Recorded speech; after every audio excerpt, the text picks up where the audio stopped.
اس ایک عورت کے میرے تیرے پر سے جھگڑا شروع ہو گیا اور ایک نے دوسرے کو وار کر کے مار ڈالا. جیسے ہی دوسرے کو مارا گیا اس کے خانوادے والے اٹھے اس کو مارے, اس کے اٹھے اس کو مارے. 18 کے 18 خانوادے لڑنے لگے, یہاں تک کہ لڑتے لڑتے خون کی ندیاں بہہ گئی, آگ سارے جسم محلوں کو لگ گئے. ان کے سارے خانوادے آگ کی جیسے لپٹوں میں جلنے لگے, سلگنے لگے. اور ایسے میں سارے لوگ کہنے لگے کہ یہ کوئی ان کا آپس کا جھگڑے کا معاملہ اور اس کا نتیجہ نہیں ہے, بلکہ اللہ والوں کو تکلیف دینے کا نتیجہ ہے. جو تارک الدنیا فقیر ہوتے ہیں ان کو تکلیف دینا گویا کہ اپنی آخرت اور اپنی دنیا کو آگ لگانا ہوتا ہے. انہوں نے اس اللہ والے سید کو تکلیف دی ہے اور اسی وجہ سے یہ سارا کا سارا معاملہ ہوا ہے. صحابہ نے دائرے میں رہ کر مہدی موعود علیہ السلام سے کہا, آقا کیا آپ نے بددعا دے دی ہے؟ آقا کیا آپ نے یہ کام کروایا ہے؟ مہدی موعود علیہ السلام سورہ شعراء کی آیت کی تلاوت کرتے ہیں, فرماتے ہیں ما اصابکم من مصیبہ فیما کسبت ایدیکم, یہ جو کچھ کی مصیبت انہوں نے کمائی ہے یہ انہوں نے اپنے ہی ہاتھوں سے بلوائی, یہ بندے کی طرف سے نہیں بلکہ ان کے اپنا ہاتھوں سے کیا ہوا فعل اور کام رہا. اس کے بعد مہدی موعود علیہ السلام اس چندیری کے اس مقام سے پھر چاپانیر کی طرف نکل جاتے ہیں. ہجرت کا چوتھا مقام چاپانیر, ہجرت کا چوتھا مقام چاپانیر جو چندیری سے 300 میل کے فاصلے پر ہے. چاپانیر کے تعلق سے بتایا جاتا ہے کہ 879 ہجری میں چاپانیر فتح کیا گیا محمود بیگڑے کے ہاتھوں. بادشاہ محمود بیگڑا اپنی سلطنت کے اندر 7 بادشاہ اس کے گزرے ہیں اور اس کے بعد پھر اس کی حکومت بھی ختم ہو گئی. بہرحال محمود بیگڑے نے اس شہر کو آباد کیا, چاپانیر کو آباد کیا اور اپنے اس پورے جو ملک کے اندر چاپانیر کو اپنا ہیڈ کوارٹر اور صدر بنایا اور چاپانیر کو اور زینت بخشنے کے لیے یہاں پر ایک یادگار جامع مسجد بنوائی, جس کی وجہ سے چاپانیر کی رونق افزائی میں اور 4 چاند لگے. مہدی موعود علیہ السلام ہجرت کرتے ہوئے چاپانیر شریف آتے ہیں اور محمود بیگڑے کی اسی مسجد جامع مسجد میں آ کر قیام پذیر ہوتے. غالباً 18 مہینے مہدی موعود علیہ السلام یہاں رہے اور یہاں مہدی موعود علیہ السلام کی جو بیوی تھی بی بی لہدادی رضی اللہ تعالی عنہ, یہاں ایک نومولود حضرت بندگی میاں سید اجمل رضی اللہ تعالی عنہ کی ولادت کرتی. وہ فرزند یہاں پیدا ہوتے ہیں, کم و بیش 18 مہینے یہاں پر گزارتے ہیں اور اسی اثنا میں بی بی لہدادی رضی اللہ تعالی عنہ کا وصال بھی ہو جاتا. بی بی لہدادی رضی اللہ تعالی عنہ کا وصال ہو جاتا ہے. صرف حضرت میاں اجمل رضی اللہ تعالیٰ عنہ 3 مہینے کے بچے تھے اور بیوی وفات پا جاتی ہے. مہدویوں پر ایک غم ٹوٹ پڑتا ہے کیونکہ جتنے بھی مہدوی ہجرت کر کے نکلے تھے ان تمام مہدویوں کی خدمت کرنا, ان کے کھانے پکانا, ان کے رات اور دن کی خدمت کرنا, یہ بیوی چند بیویوں اور خادماؤں کے ساتھ مل کر سب کام کرتی تھی. اب یہ پردہ فرما گئی ہے گویا کہ سب کی ماں کا انتقال ہو گیا. المصدقین کا انتقال ہونا, ساروں کی ماں کا انتقال ہونا ہو گیا. مہدی موعود علیہ السلام نے ایک توڑا مسجد کے اندر نماز جنازہ پڑھائی اور ڈونگری نامی پہاڑی کے تحت وہاں اس دامن میں بی بی کا جو سو ان کی تدفین کر دی. بی بی کی جو تدفین کی, بی بی کو مہدی موعود علیہ السلام نے اپنے جامہ مبارک, اپنے کرتے مبارک میں ان کو دفن کیا. دفن کرنے کے بعد بندگی میاں سید سلام اللہ رضی اللہ تعالیٰ عنہ جو بی بی لہدادی کے سگے بھائی تھے, بی بی لہدادی رضی اللہ تعالیٰ عنہ کی قبر کی نشانی پتھر لگانے کے لیے انتظام کرنے لگے. ہم جیسا تدفین کے بعد پتھر لگاتے. مہدی موعود علیہ السلام نے فرمایا پتھر لگانے کی کوئی حاجت نہیں ہے. بندے کو ایسا محسوس ہوتا ہے اگر پتھر لگایا جائے گا تو یہاں بت پرستی شروع ہو جائے گی, لہٰذا وہ جو ہے سو پتھر مت لگاؤ اور ایسے ہی رہنے دو. مہدی موعود علیہ السلام پھر واپس جامع مسجد میں آئے. آنے کے بعد کیا دیکھتے ہیں کہ بی بی کے ترکے میں سے، بی بی کے سامان میں سے کیا کوئی چیز ملی؟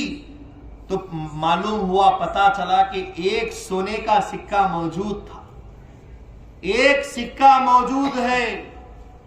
حضرت مہدی موعود علیہ السلام فرماتے ہیں اگر یہ سکہ بی بی کا ہے تو ان کے جسم پر داغ دے دینا چاہیے، لیکن بندگی میاں سلام اللہ رضی اللہ تعالیٰ عنہ آگے بڑھ کر آتے ہیں اور عرض کرتے ہیں کہ میرا جی یہ سکہ بی بی کا نہیں بلکہ بی بی فاطمہ کا ہے، جو امانت کی طور پر بی بی کا تھا۔ مہدی موعود علیہ السلام فرماتے ہیں فقیروں کو، اللہ والوں کے لیے یہ ضروری ہے کہ وہ دنیا کو چھوڑ دے، اور اگر دنیا جمع کریں گے تو ساتھ لے جانا پڑے گا۔ اللہ کے دربار میں صرف اللہ کا نام لے جانا چاہیے، دنیا نہیں لے جانا چاہیے، اور یہ کام ترک دنیا کا سب سے بڑا ثبوت ہے کہ کوئی چیز اپنے پاس مت رکھو۔ ایک مرتبہ رسول پاک صلی اللہ علیہ وسلم عصر کی نماز کے بعد ذکر اللہ میں بیٹھے ہوئے تھے، صحابہ پیچھے ذکر اللہ میں ساتھ دے رہے تھے، اچانک حضور اٹھے اور اپنے گھر کے پاس چلے گئے۔ تھوڑی دیر کے بعد پھر حضور تشریف لائے تو سارے صحابہ حضور کو دیکھ رہے ہیں، حضور ان کو دیکھ رہے ہیں۔ صحابہ کو دیکھتا ہوا حضور نے جب دیکھا تو فرمایا تم مجھے جس انداز سے دیکھ رہے ہو تمہارے چہروں پر سوال ہے۔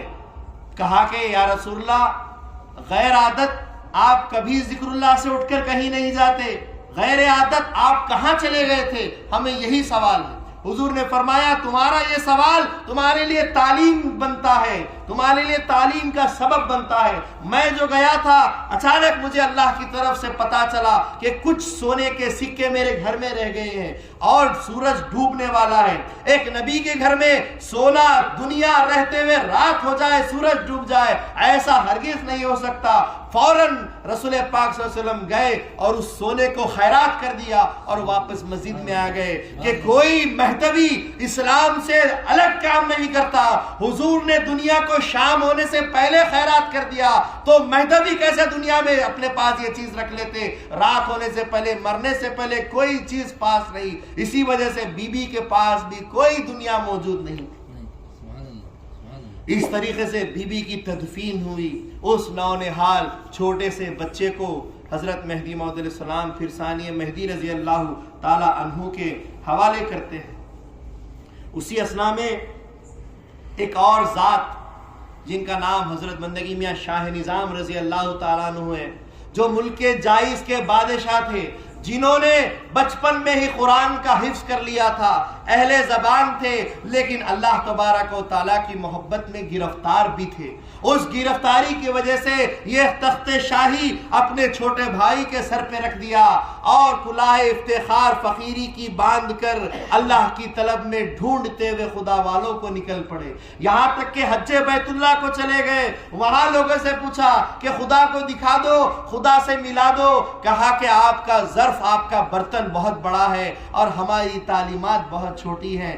لیکن جیسا کہ پیشرا مقررین نے کہا کہ 10ویں ہجری میں ایک مہدی پیدا ہوگا، یہ زمانہ مہدی کا ہے، مہدی کو ڈھونڈ لو، شاید کہ آپ کی مراد پوری ہو جائے۔ تو اسی طریقے سے شاہ نظام رضی اللہ تعالیٰ عنہ عرب کے اندر مدینہ، مکہ، ملک شام، ملک ایران، خراسان، بغداد، سب جگہ ہجرت کرتے ہیں، پھر ہندوستان کی طرف آئے۔ ہندوستان میں سلیم خان کی مسجد میں آ کر قیام پذیر ہوئے۔ سلیم خان کو مہدی موعود علیہ السلام کے واز بیان کا پتہ چلا، سلیم خان گئے اور واز سنا، مہدوی ہو گئے، واپس آئے اور شاہ نظام سے کہا کہ چلو ان کے پاس لیے چلتا ہوں جنہوں نے جو سو مجھے تصدیق کا شرف بخشا ہے، جنہوں نے مجھے حقیقی تعلیم دی ہے جس کے تم بھی طالب ہو، چلو میرے ساتھ۔ اس طریقے سے حضرت شاہ نظام رضی اللہ تعالیٰ عنہ سلیم خان کے ساتھ اور سلیم خان کے بھائی فرہاد خان، یہ تمام فرہاد الملک، یہ تمام گئے اور مہدی موعود علیہ السلام کی تصدیق کر کے مہدی موعود علیہ السلام کے ساتھ ہو گئے۔ وقت گزرتا گیا، بادشاہ وقت سلطان محمود بیگڑا بھی مہدوی ہونے کو تیار تھا، مہدی موعود علیہ السلام سے ملنے کو بے قرار تھا۔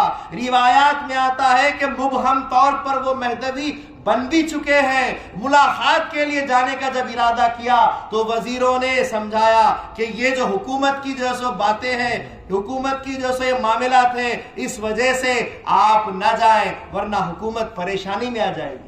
کچھ نہ کچھ اڑانگے ڈالتے ہوئے بادشاہ کو مہدی موعود علیہ السلام کے دربار میں جانے سے روک لیا گیا۔ لیکن بادشاہ کی جو بہنیں تھی حضرتہ جیسو راجہ سود اور راجہ مرادی، یہ دونوں بہنیں کہاں رکنے والی تھی، بھائی نہیں گئے ہم جاتی ہیں، یہ کہتے ہوئے مہدی موعود علیہ السلام کے پاس گئے، ان کے ہاتھ پر بیعت کی اور مرید ہو گئے۔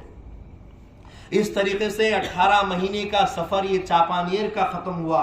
پھر مہدی موعود علیہ السلام چاپانیر سے مانڈو پہنچے، جو ہجرت کا 5واں مقام ہے، جو چاپانیر سے 100 میل کے فاصلے پر آتا ہے، اور وہاں پر پہنچے جس کو جبکہ سال تھا 893 ہجری، 893 ہجری میں وہاں پہنچے، اور وہاں پہنچنے کے بعد جب ربیع الاول کا پہلا دن آیا، پہلی تاریخ آئی، مہدی موعود علیہ السلام نے اپنے فرزند اکبر حضرت بندگی میرا سید محمود ثانی مہدی رضی اللہ تعالیٰ ان کو حکم دیا کہ سارے مانڈوں کو دعوت عام خاص دے دو، جیسا کہ ہم مہدی موعود علیہ السلام کی میلاد کے دن اس گاؤں میں دعوت عام خاص دے رہے ہیں۔ اس وقت مہدی موعود علیہ السلام نے فرمایا کہ دعوت عام خاص دے دو کہ 2 ربیع الاول ہی وہ تاریخ ہے کہ جس دن رسول اللہ صلی اللہ علیہ وسلم کا وصال مبارک ہوا ہے، اور یہ تاریخ روح رسول سے پوچھ کر بندہ کہہ رہا ہے۔ رسول اللہ صلی اللہ علیہ وسلم کی روح نے مجھے بتایا ہے، علمت من اللہ بلا واسطہ جدید اليوم، مجھے ہر دن روزانہ اللہ کی جانب سے بغیر واسطے کے تازہ تعلیم عطا ہوتی ہے۔ اسی تعلیم کے نتیجے میں کہتا ہوں، روح رسول سے پوچھ کر کہتا ہوں کہ کل کی تاریخ 2 ربیع الاول رسول اللہ صلی اللہ علیہ وسلم کے وصال کا دن ہے، اور اے میرے پیارے بیٹے، میرے عزیز بیٹے، تمہارے ذمے ہے کہ پورے مانڈو کی دعوت کی ذمہ داری اٹھاؤ اور سب کو دعوت کا جو سو نیوتا دو۔ حضرت ثانی مہدی رضی اللہ تعالیٰ عنہ سب کو دعوت دینے لگے، دیغے جو سو چڑھی اور جو سو کھانے پک رہے تھے۔ ایسے وقت میں میاں اجمل جو مہدی موعود علیہ السلام کے چھوٹے فرزند تھے، 1.5 سال کے بچے ہیں، ایک دیغ میں کام کرتے کرتے ثانی مہدی رضی اللہ تعالیٰ عنہ جھانکتے ہیں، گود میں وہ چھوٹا سا بھائی اپنے ساتھ تھا، اور اچانک دیغ میں اچھل کر گر جاتے ہیں۔ لوگ کہتے ہیں دیغ کی آگ میں گر گئے یا کھولتی ہوئی دیغ میں گر گئے۔ بہرحال حضرت کی اسی وقت اس چھوٹے سے بچے کی اسی وقت شہادت ہو جاتی۔ حضرت میاں اجمل کا شہید ہونا ثانی مہدی رضی اللہ عنہ پر ایک صدمہ گزر گیا، ایک سانحہ گزر گیا، ایک پہاڑ ٹوٹ گیا۔ اس غم کی وجہ سے ثانی مہدی رضی اللہ تعالیٰ عنہ اپنے آپ کو بند کر لیتے ہیں۔ روایت میں آتا ہے کہ مہدی موعود علیہ السلام کو خدا کا حکم ہوا، اے سید محمد جون پوری، ہمارا بندہ رو رہا ہے اور اس کے رونے سے ہمارا عرش کانپ رہا ہے۔ ثانی مہدی رضی اللہ تعالیٰ عنہ کا مقام و مرتبہ اللہ کے پاس کیسا ہے؟ جاؤ ہمارے بندے کو مناؤ اور اس کو اس بات کی بشارت دو۔ مہدی موعود علیہ السلام حضرت ثانی مہدی رضی اللہ عنہ کے پاس پہنچے، دروازے پہ دستک دی، فرمایا کہ بندہ سید محمد آیا ہے۔ مہدی موعود علیہ السلام نے دروازہ کھولا، قدموں میں گر گئے کہ میرا جی بڑا قصوروار ہوں میں کہ میرے ہاتھوں میں سے میرا بھائی گر گیا اور شہید ہو گیا، میں بڑا قصوروار ہوں۔ مہدی موعود علیہ السلام کو تشفی دیتے ہیں، صبر دلاتے ہیں، صبر جمیل دلاتے ہیں، اور فرماتے ہیں یہ کوئی تمہاری طرف سے ہوا فعل نہیں، یہ اللہ کی جانب سے ہوا ہے۔ جانتے ہو کہ مقام مانڈو میں قبرستان ہے جس پر کئی ہزار سال سے، یہاں پر کئی سالوں سے کئی جو سو ہزار مردوں پر ایک جو سو قیامت برپا تھی، ان پر عذاب ہو رہا تھا، لیکن اللہ تعالیٰ نے اس فرزند کو جو قبول کیا ہے، اس کی قبولیت کی وجہ سے وہ سارا قبرستان بخشا جا رہا ہے۔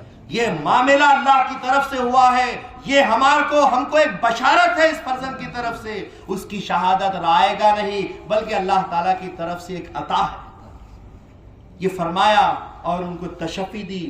اور اس کے بعد جو ہی مانڈو کے اندر جب دعوت عام ہوئی، سب نے کھانے کھائے، تو وہاں کا جو بادشاہ تھا، بادشاہ نصیر الملک، نصیر الدین غیاثی، کیا ہے، سلطان نصیر الدین خلجی، سلطان نصیر الدین خلجی، وہ وہاں کا جو سو بادشاہ بنا ہوا تھا. ان کے والد تھے غیاث الدین خلجی، جو اس کے والد تھے لیکن قید میں رکھے گئے تھے، اور بیٹے نے باپ کی حیات میں، باپ کی زندگی میں ان کو قید کر کے خود بادشاہ بن کر بیٹھ چکا تھا، اور ان کو جو سو نظر بند کر دیا تھا، قید کر دیا تھا. لیکن کچھ ان کے پاس رسوخ تھے، کچھ خادم تھے. اس بادشاہ غیاث الدین خلجی نے اپنے خادموں سے کہا کہ میں نے سنا ہے مہدی موعود علیہ السلام کے بارے میں، جاؤ اور ان کو یہاں بلا لاؤ، کہ میں جا نہیں سکتا.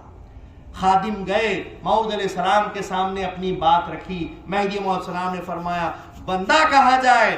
بندے کے پاس سے 2 جو ہے سو صاحبزادوں کو میں بھیجتا ہوں، بندگی میاں سید سلام اللہ رضی اللہ تعالیٰ عنہ اور بندگی میاں حضرت ابو بکر رضی اللہ تعالیٰ عنہ. ان دونوں کو، ایک اپنے سالے صاحب کو، ایک اپنے داماد کو، حضرت مہدی موعود علیہ السلام نے ان دونوں کو اپنی طرف سے ان کو نائب بنا کر بھیجا کہ جاؤ اور ان کو حق کی بات سمجھاؤ، حقانیت مہدی کی پہنچاؤ. وہ دونوں بزرگ آئے اور جیسے ہی دربار میں آنے لگے، ان کے لیے لال خالین بچھایا گیا، اس پر سے چلتے ہوئے آئے، اور بادشاہ سلامت سامنے بیٹھے ہوئے ہیں، اور ایک چلمن پردہ لگا ہوا ہے. حضرت ابو بکر رضی اللہ عنہ اور حضرت سلام اللہ رضی اللہ عنہ قریب آ جاتے ہیں. بادشاہ سلامت کہتے ہیں آپ بیٹھ جائیے. تعجب ہوتا ہے کہ فقیروں کے آنے پر بادشاہ کھڑے ہو جاتے ہیں، ان فقیروں سے دعائیں لیتے ہیں، لیکن عجب ہے کہ بادشاہ اٹھتا نہیں ہے، تعظیم فقیروں کی، اللہ والوں کی کرتا نہیں ہے، اور فقیروں کو ملنے کے لیے بلایا ہے. جیسے ہی چلمن کا گرانا تھا، دیکھ کر حیرت زدہ ہو گئے کہ بادشاہ تو بیڑیوں کے اندر قید بیٹھا ہوا ہے. اس بادشاہ کی بادشاہت پر رحم آ گیا، اس کی اس قید حالت پر ان فقراء مہدی کو رحم آ گیا، اور کہا کہ یہ تیری کیا کیفیت ہے. انہوں نے سارا معاملہ سنایا کہ میں نے جس بیٹے کو عزیز بنا کر پالا تھا، نصیر الدین کو جو پالا تھا، وہ میرا دشمن بن بیٹھا ہے، اور میری زندگی میں خود بادشاہ کے تخت پر بیٹھ چکا ہے. بہرحال یہ باتیں رہنے دو. آپ جس کام کے لیے آئے ہیں، میں نے جس کام کے لیے فریاد لگائی ہے، پہلے وہ معاملہ کر لیتے ہیں. مہدی موعود علیہ السلام کی حقانیت کی باتیں ہونے لگی، سارے ثبوت مہدی موعود علیہ السلام کی مہدیت کے دیے گئے، اور بآسانی سلطان غیاث الدین خلجی ان تمام باتوں کو قبول کرتے ہوئے سرخم تسلیم کرتے ہیں کہ آمنا و صدقنا، میں ایمان لایا اور میں نے تصدیق کی. اور پھر کہا کہ میری 3 التجائیں ہیں، ان التجاؤں کو ان تک پہنچا دینا. ان التجاؤں کو مہدی موعود علیہ السلام تک پہنچا دینا. 3 التجائیں دے کر ان کو روانہ کیا. ساتھ میں فتو دینا چاہیے، تو مہدوی فقراء نے فتو کو، دنیا کے پیسے کو ہاتھ نہیں لگایا، اور کہا کہ ہم اس کو ہاتھ نہیں لگائیں گے، تو خادموں کے ذریعے سے پیچھے بھجوا دیے. ثانی حضرت ابو بکر رضی اللہ تعالیٰ عنہ اور حضرت سلام اللہ رضی اللہ تعالیٰ عنہ جب دائرے کو واپس پہنچتے ہیں اور مہدی موعود علیہ السلام سے کہتے ہیں کہ سلطان غیاث الدین خلجی ایمان لا چکے ہیں اور 3 فریادیں رکھے ہیں. موعود علیہ السلام نے فرمایا بولو کیا فریاد رکھتے ہیں؟ کہا کہ مظلومانہ زندگی گزارنے کی فریاد کرتے، دنیا کی جاؤ حشمت، دنیا کا فخر، دنیا کی عیش و عشرت نہیں مانگے. اللہم احیینا، مسکینوں کی دعا مانگے. اے ہمارے پروردگار مسکینوں کی زندگی ہم کو دے دے. میرا جی سے کہا کہ مظلومانہ زندگی کی دعا فرما دے. کہا آمین، قبول ہو گئی. دوسری دعا کا کیا ہے بتائیے؟ کہا کہ ایمان پر خاتمے کی دعا کر دے. کہا کہ آمین، دعا ہو گئی، ایمان پر خاتمہ ہوگا. تیسری دعا کیا ہے؟ کہا کہ شہادت کی موت نصیب کر دے. کہا کہ آمین، تینوں دعائیں قبول ہو گئی. شہادت کی موت بھی ہوئی، مظلومانہ زندگی جی اور ایمان پر خاتمہ ہو گیا کہ اسی نالائق بیٹے نے، نصیر الدین نے اپنے والد کو غیاث الدین خلجی رضی اللہ تعالیٰ عنہ کو ان کو زہر دیا اور ان کو شہید کر ڈالا۔ بیڑیوں میں مظلومانہ زندگی گزارتے اللہ زبان پر ایمان کا رکھتے ہوئے آپ جو ہے شہادت کا جام پی لیتے۔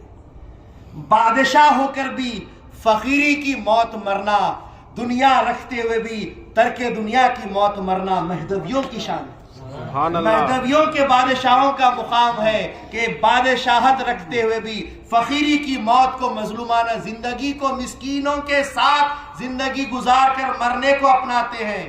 یہ ترک دنیا کا مقام ہے۔ اور اس کے بعد یہ جو دنیا لائی گئی تھی، یہ جو زیور لائے گئے تھے، یہ جو ہیرے موتی بادشاہ کی طرف سے لائے گئے تھے، مہدی موعود علیہ السلام نے دیکھا، آستین چڑھائے اور مانڈو کو آواز دی، اے اہل مانڈو کے رہنے والوں آؤ اور یہ خزانے یہاں سے لے کر جاؤ۔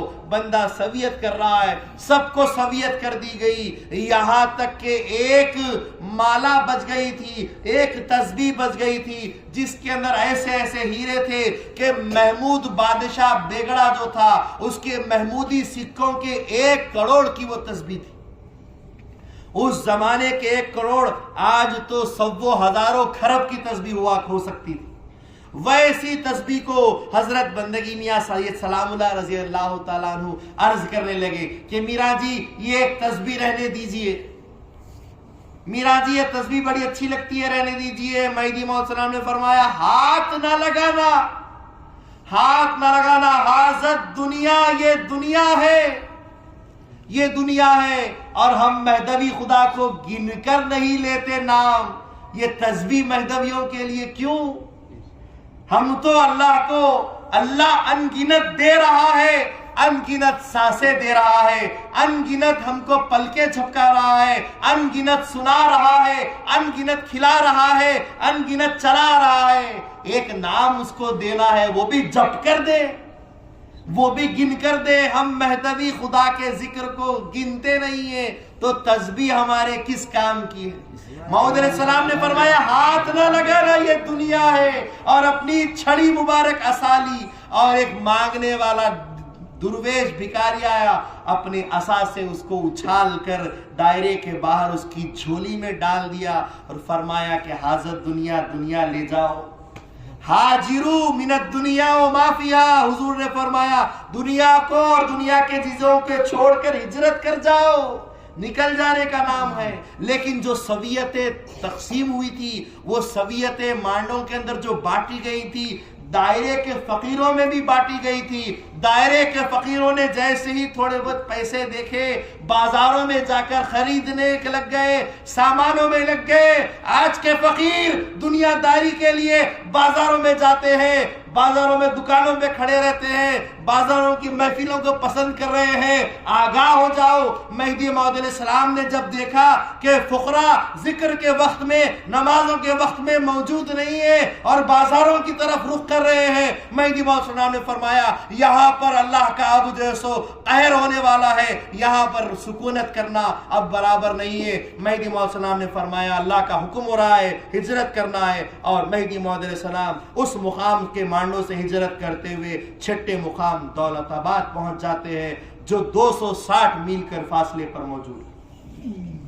انشاءاللہ العزیز ترک دنیا کی اس نشست کے بعد کل انشاءاللہ تعالی ایک اور فرائض ولایت کو لیتے ہوئے ہم پھر سیرت کے اس باب کو آگے بڑھائیں گے، سیرت کے سفر کو آگے بڑھائیں گے۔ دولت آباد سے کل ہم اپنی جو سو بات کا جو سو ابتدا کریں گے، آغاز کریں گے انشاءاللہ العزیز۔ یار زندہ صحبت باقی، اگر زندگی رہی تو پھر ہم بیٹھ کر آپس میں ایک دوسرے کی صحبت بانٹیں گے۔ میں اللہ تعالیٰ سے دعا کرتا ہوں کہ اللہ تبارک و تعالیٰ ہم کو جو ہے سو دنیا کی مذمتوں سے بچائے، دنیا و ما فیہا کی چیزوں سے بچائے۔ جیسا کہ کسی شاعر نے کیا خوب کہا ہے کہ دنیا میں ہوں دنیا کا طلبگار نہیں ہوں، بازار سے گزرا ہوں خریدار نہیں ہوں. دنیا کے تعلق سے کہتے ہیں کہ ہم وہ ہیں کہ ہمیں دنیا سے کیا مطلب کہ مسجد ہے وطن اپنا, مریں گے ہم نمازوں میں مصلی ہو کفن اپنا. یہ ہماری دنیا ہے, یہی ہماری آخرت ہے, اللہ کے گھر کے سوا ہمیں کچھ نہیں چاہیے. شاعر کیا خوب کہتا ہے, میں ہوں قید قفس میں اور قفس میرا ہے گلشن میں, گلستان میں ہوں لیکن نہیں چلتا میرا بس گلستان پر. یہ ساری دنیا اس میں ہم ہیں لیکن اس پہ ہمارا بس نہیں چلنا چاہیے. اس دنیا سے ہمیں جتنا ہو سکے اس کی محبتوں کو چھوڑ دینا چاہیے. اور اگر دنیا داری میں لگو گے تو شاعر کہتا ہے کتاب سادہ رہے گی کب تک, کہیں تو آغاز باب ہوگا. جنہوں نے ہستی اجاڑ ڈالی کبھی تو ان کا حساب ہوگا. تمہاری ہستی اللہ کے لیے آخرت کے لیے ہے. اگر تم اپنی ہستی کو دنیا والوں کے درمیان دنیا کے لیے دنیا دار بن کر گزارو گے تو تم اپنی ہستی کو برباد کرنے والے ہو جاؤ گے. اپنی ہستی کو اللہ کے لیے گزارو, اللہ والوں کے ساتھ گزارو. اللہ سے دعا ہے کہ بولنے سننے سے زیادہ اللہ ہم کو عمل کی توفیق عطا فرمائے. اللہ تعالیٰ نے جیسے بتایا کہ لائی حیات آئے لے چلی خزاں چلے, نہ اپنی خوشی آئے نہ اپنی خوشی چلے. اللہ تبارک و تعالیٰ ہمارے درمیان ایمان کی دولت ہمیشہ جو سو رکھے, ایمان پر خاتمہ کرے, ایمان والوں کے ساتھ ہمارا حشر فرمائے. اللہ تعالیٰ احیینا مسکینوں وامتنا مسکینوں واحشرنا یوم القیامتی فی زمرۃ المساکین بفضلک و کرمک یا اکرم الاکرمین وبرحمتک یا ارحم الراحمین وما علینا الا البلاغ. صدق اللہ العظیم. جزاک اللہ.